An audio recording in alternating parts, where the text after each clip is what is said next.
Good morning. The primary source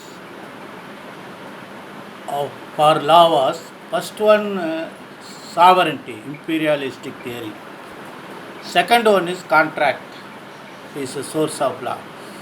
See, even for sovereignty, if a subject, that means a citizen, unless and until submit to the sovereignty, submission means contract.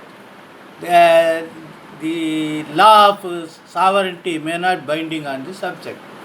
Therefore, for all source of contract is the main source, and that is being developed day by day. Agreement, memo of understanding, what's not companies, firm, everywhere contract is there. So initially the Contract Act was codified by the colonial imperial parliament of United Kingdom. Thereafter, several areas of Contract Act was segregated and separate act, Sale of Goods Act, Carriers Act, Insurance Act, Binami Transaction Act, then Negotiable Instrument Act. Like that, several special acts were separated from. But for all, contract is made. Even uh, Contract Act carries majority. What is the majority under Majority Act? That it appropriates the Majority Act. What is the contract? Who is a major? Who has completed 18 years is a major. Like that, competent to contract is being carried out by several other acts. Wherever they require, simply say competent to contract will apply for this applicability of the act. That is the competency to act. All these things you so go through, and this is a introductory somewhat area wherein jurisprudence to be understood. And at the time of arguing, if you like some chocolate being coated with multicolor may get attract. Like that, if you want to argue before the higher benches, if you take the judge or the court or other audience to that area of jurisprudence, classifying the subject where in you are arguing the case comes under which jurisprudence and what doctrine, all these things would help you in the judges and others appreciating your talent. It's a case AR 2020 Madras 158. GTP Transport Company Salem vs National Insurance Company Limited. Carriers Act section 10 and 9.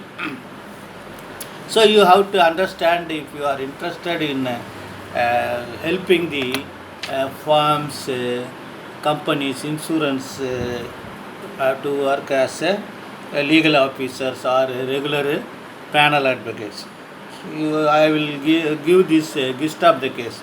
Suit was filed and it was dismissed. It was filed by the insurance company under the consignor of goods under the Carriers Act, seeking damages for loss of goods. That was this suit was dismissed.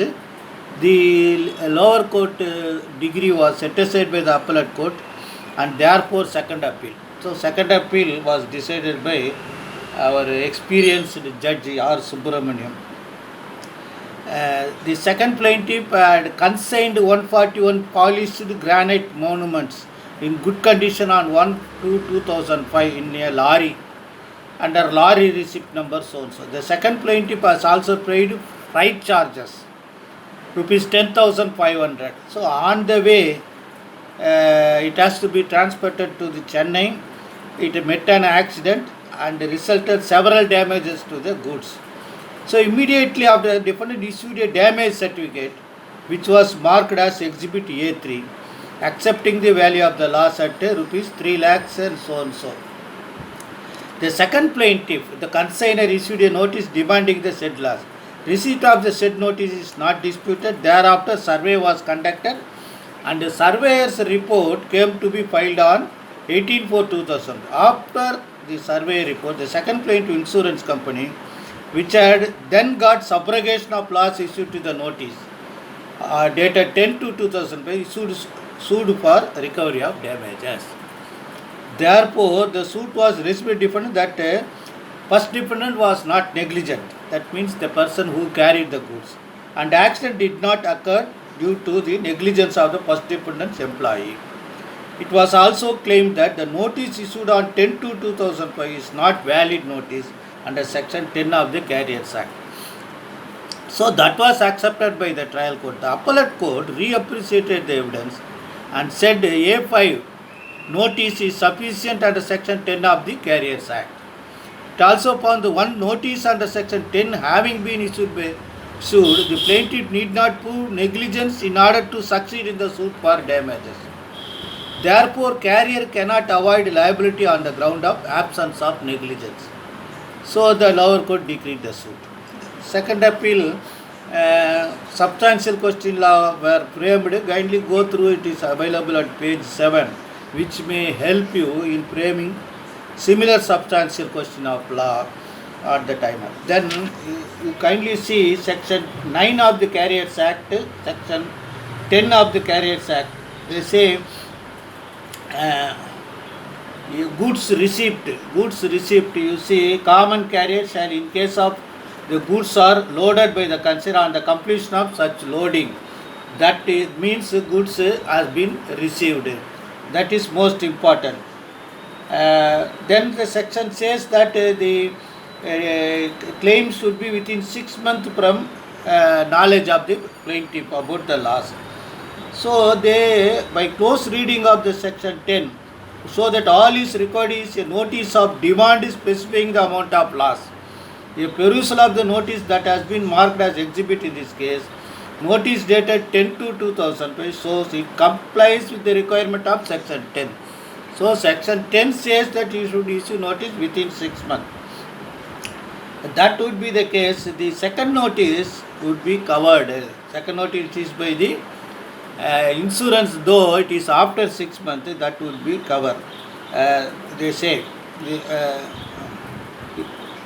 A5 would constitute a valid notice under section, and we have the presumption under section 9, in the absence of any evidence on the side of carrier to show that the accident had happened despite exercise of proper care and driver of the vehicle. So this was the finding. The second appeal was dismissed, and the suit was, as decreed by the appellate court, was confirmed. So you should be very careful. That's what I said. When the notice is must, that is called statutory notice. Section 80 CPC commands that if you want to file suit against the government, central government statement, you should issue notice. That is statutory notice.